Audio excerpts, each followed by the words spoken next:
Morning of my parents' anniversary party, I stood in their kitchen watching my mom press her good blouse for the third time, and I thought, this is going to be a beautiful night. She'd bought that blouse at Winners 6 months ago, kept it in the plastic bag, waiting for something worth wearing it to. 40 years. My parents had been married 40 years, and my husband's family had offered to host the celebration at their house in Oakville because, and I remember his exact words, it would be easier for everyone. I thought he meant logistics, parking, space. I didn't understand yet what he actually meant. My husband, I'll call him my husband because that's what he was, technically, still, on that night, came for money in the particular way that old Ontario families have money. Not flashy, quiet, the kind of wealth that gets communicated through restraint, the right school, the right neighborhood, the right way of setting a table. His mother had grown up in a house in Forest Hill. She played tennis. She had opinions about wine regions that she shared whether or not anyone asked. I grew up in Scarborough. My dad drove a delivery truck for 31 years. My mom worked part-time at a dental office, answering phones, making appointments, bringing home leftover Halloween candy from the waiting room in October. We were careful. There is a difference, though I have since learned that certain people cannot see it. I met my husband at a work event downtown, one of those rooftop things, in July, where everyone is slightly too warm and slightly too friendly because of it. He was kind. Genuinely kind, I thought. The sort of person who remembers what you ordered last time and asks if you want the same again. We dated for 2 years. His mother was polite to me in the way that a customs officer is polite, technically correct, never warm. I told myself it was just her manner. I told myself a lot of things. We got married in September of the year before this story really starts. Small ceremony, 30 people, a restaurant in Kensington Market that his mother called charming in a tone that suggested she meant the opposite. My parents danced to a song they'd danced to at their own wedding. My mom cried. My dad pretended he wasn't crying and then gave up pretending. It was the best night of my life, or it felt like it then.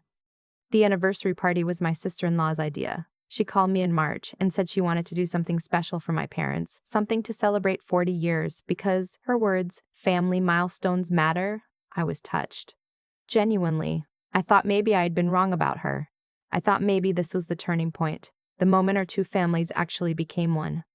She sent me a guest list, 80 people. I didn't know 80 people loved my parents, but apparently she did, because 70 of the names on that list were her family's friends and colleagues and neighbors. I mentioned this, gently, in a text. She replied with a smiley face and said, "The more the merrier," and I let it go. I should say here, because it matters, I had seen the signs. Looking back, I can trace them like a timeline. The Christmas dinner where my mother brought her pierogies and my mother-in-law moved them to the side table without saying anything, like an afterthought buffet. The conversation about my dad's job where my sister-in-law had made a sound, not quite a laugh, more like a small exhale, and then changed the subject. The time my husband came home from Sunday dinner at his parents' house and said, carefully, "My mom just worries that we don't have enough saved for the future." And I knew that the conversation had not actually been about savings. I saw the signs. I told myself they weren't signs. The night of the party was warm for May in Ontario, that particular warmth that arrives like a promise before the mosquitoes do. My parents drove down from Scarborough in my dad's Corolla. My mom had done her hair. My dad was wearing the blazer he kept for weddings and funerals, and apparently anniversaries. They looked exactly like what they were. Two people who had loved each other for 40 years and were happy to be celebrated. My sister-in-law had hired a party planner. There were string lights in the backyard, catered food, a bartender. It was beautiful in a way that felt slightly like it was for the planner's portfolio rather than my parents', but I pushed that thought away. The caterer was serving things my parents had never eaten, little bites with microgreens and smears of something, but my dad gamely tried everything and my mom kept saying, "Oh, this is lovely," the way she does when she means it. Then I found the seating chart. It was on a display easel near the entrance to the tent they'd rented. A big calligraphed card with everyone's names arranged by table. I was looking for my parents' names because I wanted to make sure they were at the head table, the host table, front and center, which was where they should be, obviously, because it was their party, their anniversary, their 40 years. They were at table 6. I stood there reading the card twice, 3 times, because I thought I was misreading it. Table 6 was near the back of the tent, beside the bar, which meant foot traffic all night, which meant noise, which meant my parents would spend their anniversary party watching strangers order drinks beside them. The head table, table 1, had my mother-in-law, my father-in-law, my sister-in-law, her husband, and 4 of their closest friends. 8 seats, all family, none of it mine. I found my husband near the bar. He was laughing at something, holding a glass of wine, and he looked so relaxed that for a second I just watched him, this person I had chosen, and I felt something shift. "The seating chart," I said. He looked at me. "What about it?" "My parents are at table 6. He paused. I watched him decide something in real time, right in front of me. "It's just where there was space," he said. "It's just a seat. It's their anniversary party." "I know, but..." "They drove 45 minutes to be put next to the bar." He lowered his voice. He said, "My mom put a lot of work into this, and I don't want tonight to be about a seating chart." I waited for more. There wasn't more. That was it. That was his answer. I walked back toward the entrance. My sister-in-law was there greeting guests, wearing a dress I recognized as expensive in the specific way that Canadian women of a certain background wear expensive things, understated, unbranded, obviously not from anywhere with a parking lot. She smiled at me. Genuinely smiled, I think. I'm still not sure. "The seating?" I said. "Oh, I know. We ran out of space at the front. The table just couldn't fit everyone, you understand?" She touched my arm. "It's a beautiful night. Let's not worry about the small things." I looked at her hand on my arm. I thought about the pierogies on the side table. I thought about the exhale. I thought about 40 years of my parents' life being categorized as a small thing. I went to find my parents.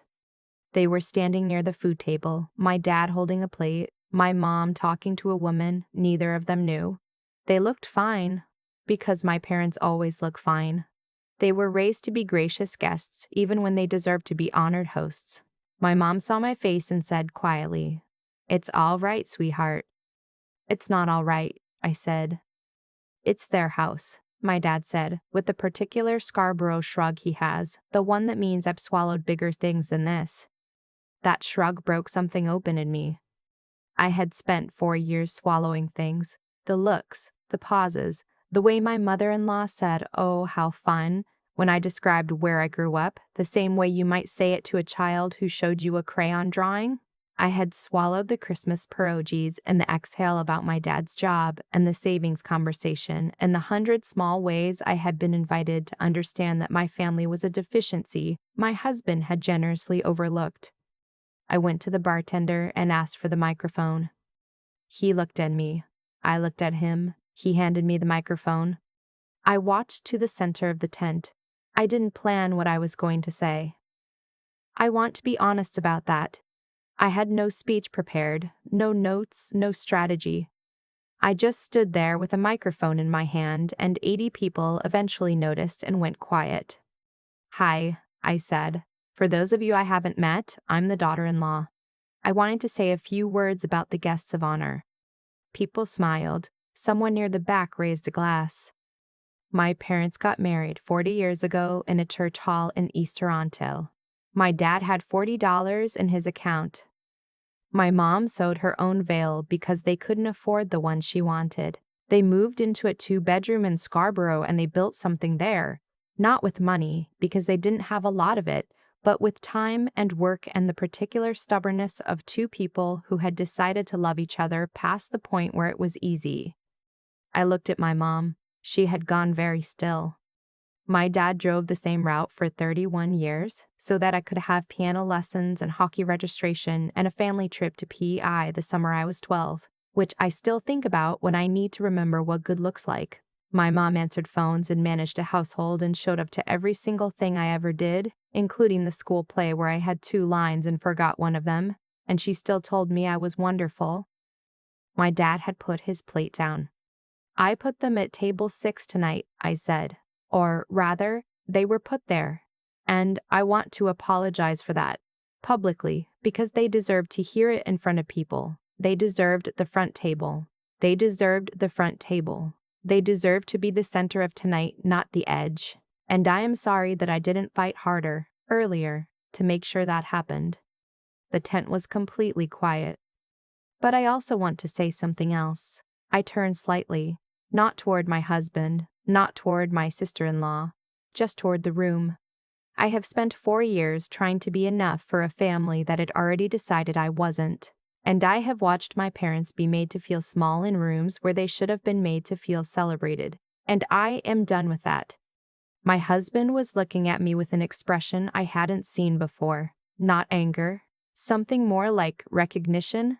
Like he was finally seeing something he had always known was there. "I love my husband," I said, because I did, past tense, present tense. It was complicated. But love doesn't mean watching your parents stand next to a bar because someone decided they didn't fit the aesthetic of the party thrown in their honor. It doesn't mean keeping quiet so that no one is made uncomfortable except the people being humiliated. I handed the microphone back to the bartender.